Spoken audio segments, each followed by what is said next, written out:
Apple 15 సంవత్సరాలు వెనక్కి వెళ్ళిందా? అవును, మీరు విన్నది నిజమే. అమ్మకాలు నికర లాభం 15 సంవత్సరాల కనిష్ట స్థాయికి పడిపోవటమే ఇందుకు కారణం. అసలు యాపిల్ సేల్స్ ఎందుకు పడిపోయాయి? యాపిల్ కంపెనీ ఏం చేయబోతోంది? What's the story?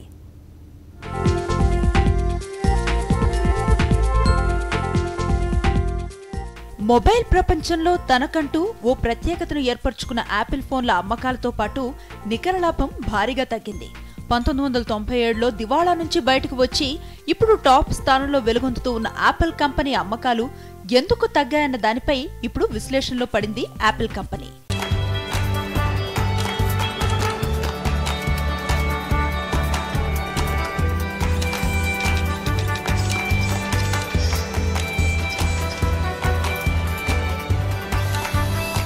సెప్టెంబర్ 30తో ముగిసిన ఆర్థిక సంవత్సరంలో యాపిల్ ఉత్పత్తుల అమ్మకాలు $216 బిలియన్ పడిపోయాయి. అందులో ఐఫోన్స్, వాచెస్, మ్యాక్ కంప్యూటర్లతో పాటు ఇతర పరికరాలు కూడా ఉన్నాయి. కిందటి సంవత్సరంలో వీటి విలువ $233.7 బిలియన్ ఉంది. దీంతో కంపెనీ నికర లాభం కూడా 14% పడిపోయి $45.7 బిలియన్ తగ్గింది. ఇక అమ్మకాలు 9% పడిపోయి $46.85 బిలియన్ నమోదయ్యాయి. వరుసగా 3 త్రైమాసికాల్లో అమ్మకాలు పడిపోయాయని యాపిల్ కంపెనీ తెలిపింది.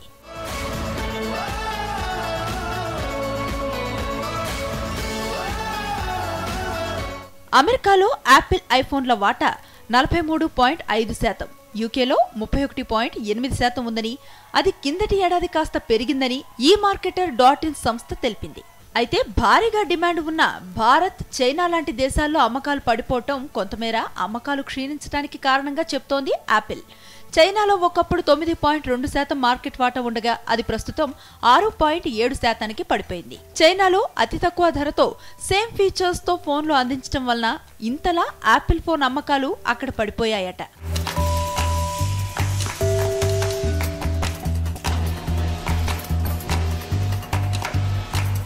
$2001 తర్వాత కంపెనీ అమ్మకాలు ఇంతలా పడిపోయాయని కంపెనీ ఆవేదన చెందుతూ ఉంది. అయితే అనలిస్టులు మాత్రం భిన్నంగా చెప్తున్నారు. దాదాపుగా యాపిల్ కంపెనీ అనుకున్న రీతిలో వాటి వినియోగదారులను రీచ్ అయ్యింది, కానీ ఈ మధ్య కాలంలో కొన్ని మోడల్స్ కొత్త వినియోగదారులను ఆకట్టుకోలేకపోతున్నాయని చెప్తూ ఉన్నారు.